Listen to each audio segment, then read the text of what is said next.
It was the best of times. It was the worst of times.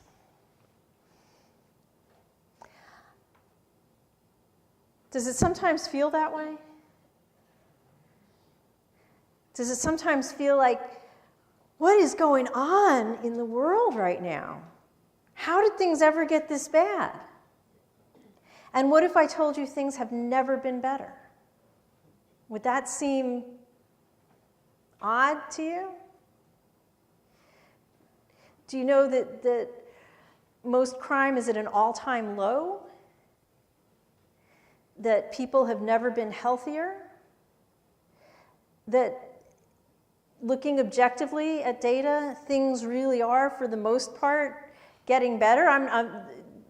Climate, we have environmental issues for sure. It's not like we've solved everything. But when we live in a world of 24-hour news cycles and social media and echo chambers that constantly feed us and tell us things, it can seem like things have never been worse. And this is not me telling you, no, it's all good, we don't have to do anything. Because there are things, there's work to do, right? There's work to do. We can still make it better. But in times of crisis, in times of great social upheaval,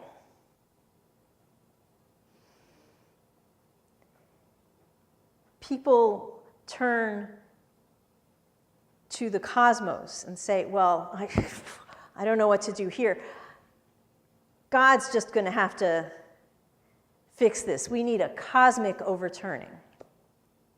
So I chose a reading this morning from the book of Revelation, a book that's, in common usage in Unitarian Universalist. Not so much, right. My first sermon ever I preached from the book of Revelation because I wanted to start easy. Yeah. So it's apocalyptic literature. Apocalyptic literature is, and apocalyptic just means revelation. It just means revelation. It means revealed. But it talks about these grand overturnings, these cosmic overturnings. The world turned upside down.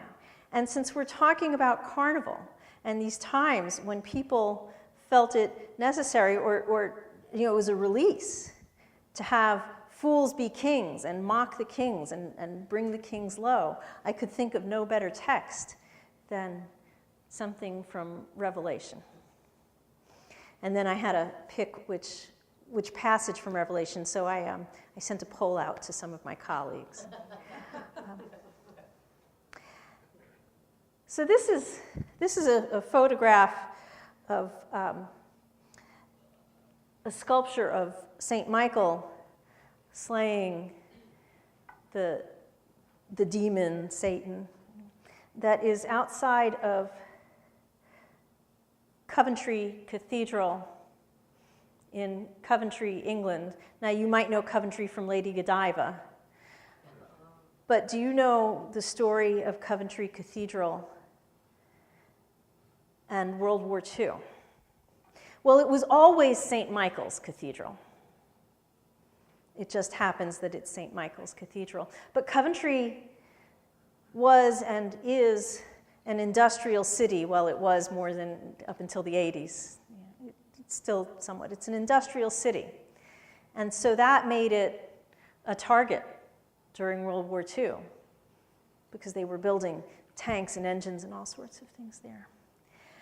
And it was devastated by bombing. devastated.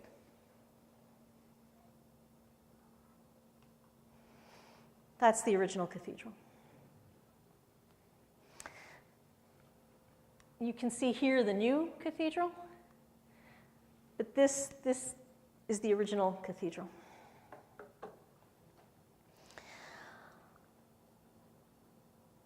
The city was demolished, and the cathedral was demolished. And if this is the center of your faith life,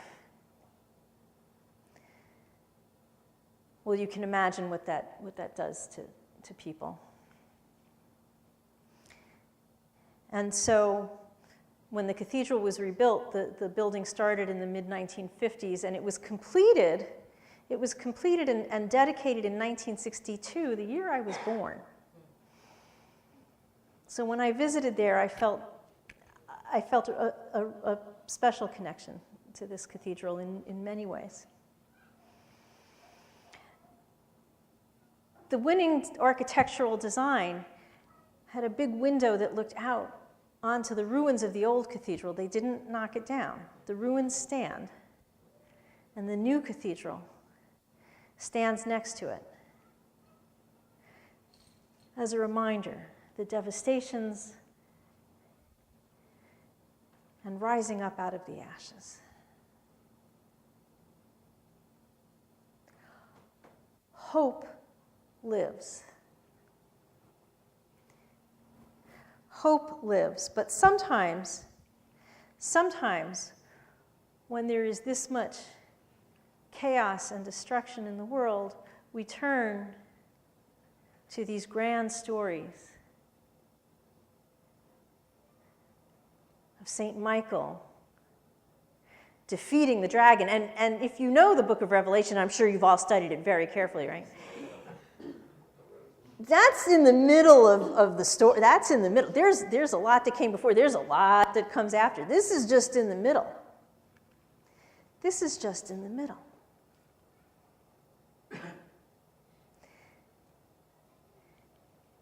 Chaos is all around us all the time.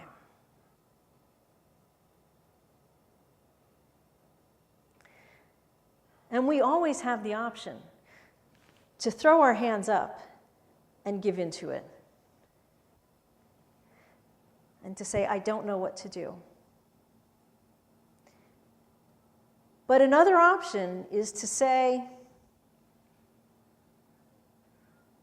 let's have a party. Let's celebrate the absurdities, and let's carry on. Now, we're dealing with some stuff here, aren't we?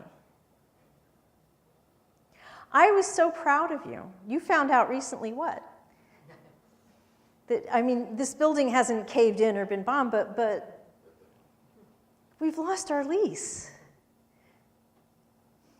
Now, we could give into the chaos and say, that's it. But how did you respond? We've moved before. We'll move again. Maybe we'll move into something better, right? This is an opportunity.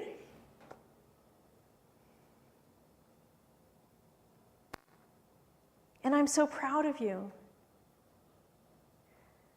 for facing it calmly like that. I encourage that, but I wouldn't blame anybody for not being calm. And it is an opportunity.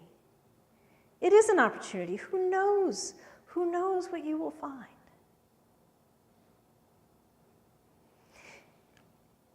Beyond these walls, there is chaos in the world around us. While things are getting better, we know more about the things that have been hidden, don't we? We know more.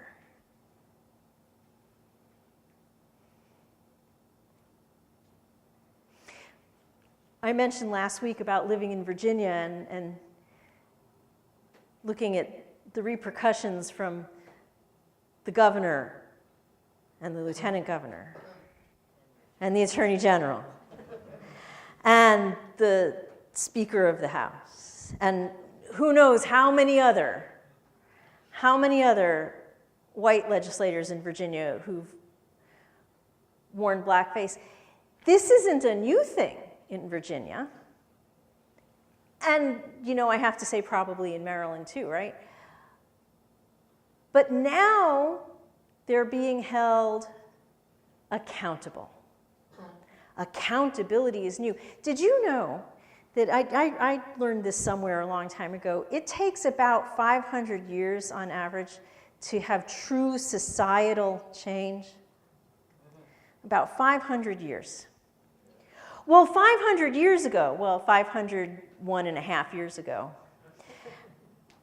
Martin Luther nailed his 99 Theses to the door of the Wittenberg Cathedral.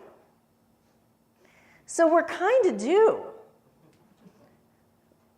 for some grand social change around now. And change is, easy. No, that wasn't the word. Change is hard, right? Because people who have been comfortable and benefiting from the old ways, they don't want to lose their comfortable positions, do they?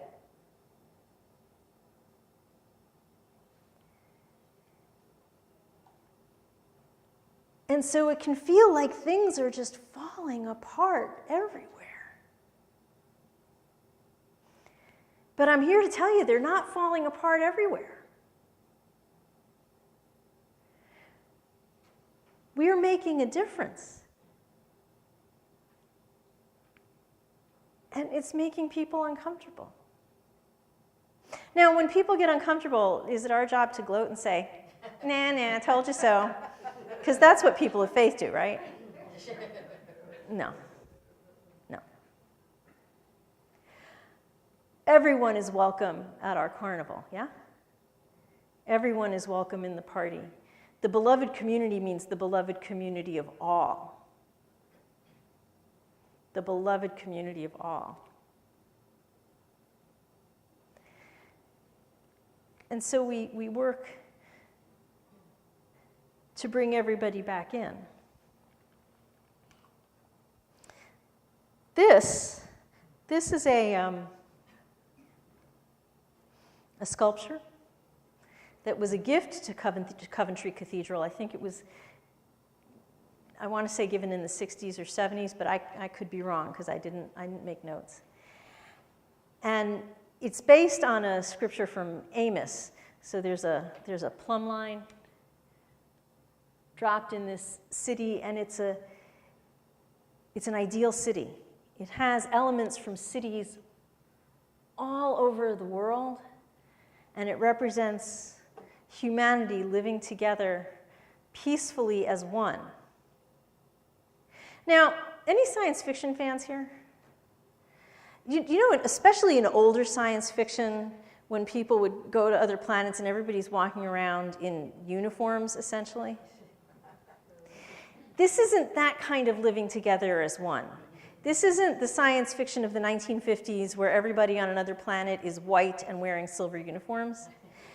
This is living together as one, but with different faiths. Here's a Star of David. Somewhere in here is there is a crescent moon, and there are other religious symbols in here, and the buildings are all different, and there are lots of different symbols. We can retain our identities and live together as one and live peacefully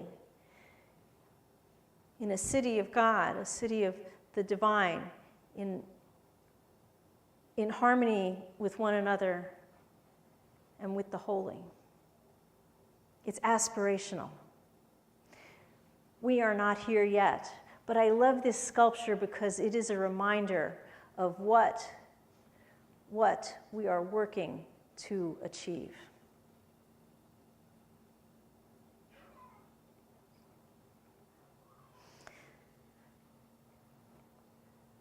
So when we get together in a carnival to overturn the old ways, to bring down the king, to make a fool the king.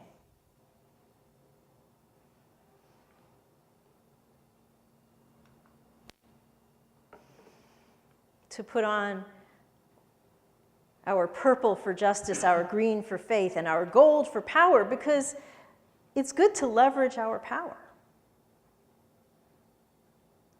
We are reminded that we can have fun doing these things. We can have fun being together. We can be joyous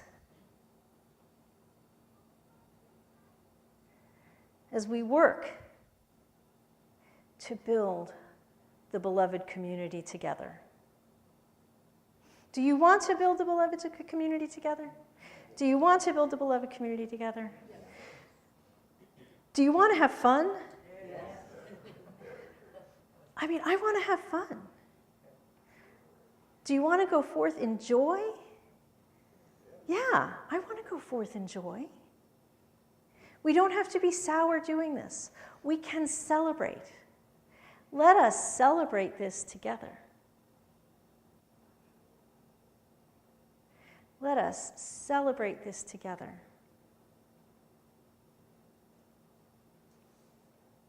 Namaste.